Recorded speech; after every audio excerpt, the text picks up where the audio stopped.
Okey, sekarang kita teruskan dengan perbincangan exercise 2.4. Determine the convergence or divergence of the given sequence. Okey, jadi untuk yang pertama ni, kita ada di sequence. Then kita let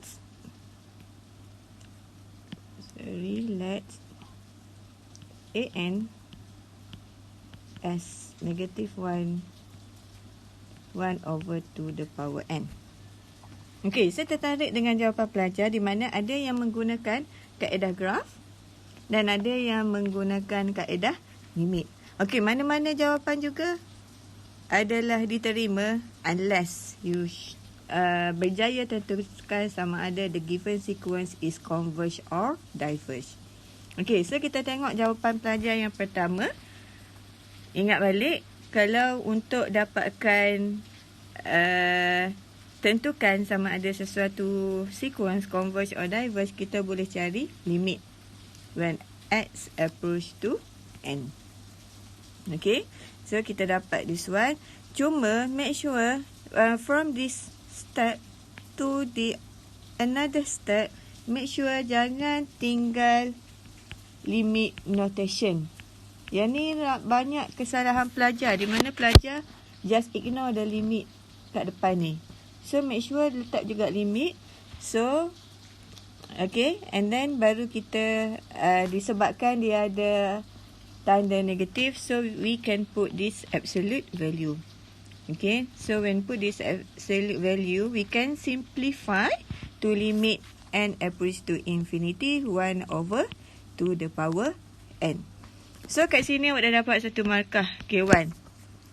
And then you simplify another K1, and then your final answer is J1. So this type of question you should get 3 marks.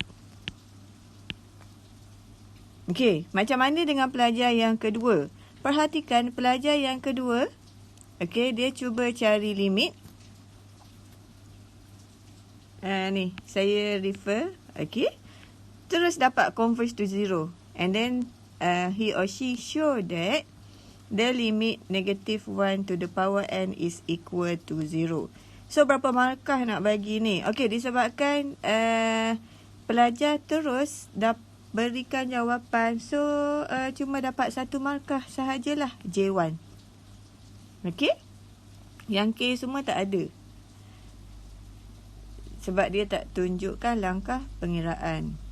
Okey, tapi saya rasa kat sini bolehlah bagi markah kesian 1, K1, J1.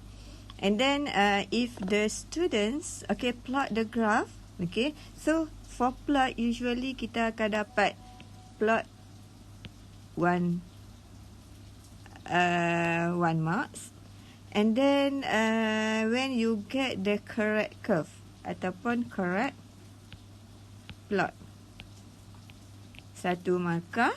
And then you mention that this sequence is converged is another mark. So J1 kat sini. Ini untuk soalan yang pertama. Sekarang kita tengok soalan yang kedua. Okay, converge atau diverge sesama sahaja. Langkah pertama, okay, kita dapatkan limit. Okay, so for here, okay, 1. And then simplify J1, and then the correct answer is J1. So lebih kurang sama sahaja. Okay, dan kalau kita tengok untuk pelajar this answer, okay, perhatikan kat sini pelajar menggunakan apa? Yang ni menggunakan yang bahagi to the power of highest pun boleh sebenarnya. Ataupun dia juga tunjuk menggunakan kaedah sebenarnya tak tunjuk sangat. Kalau you just macam ni, so saya agak pelajar buat langkah yang pertama ini hanyalah untuk get the first idea is the sequence converge or diverge. Okay. Kemudian baru beliau tunjukkan macam mana dapat this sequence is converge to 0. Okey, kalau dari segi permarkahan pula, okey, apa yang kita akan dapat adalah kat sini dah dapat dah K1.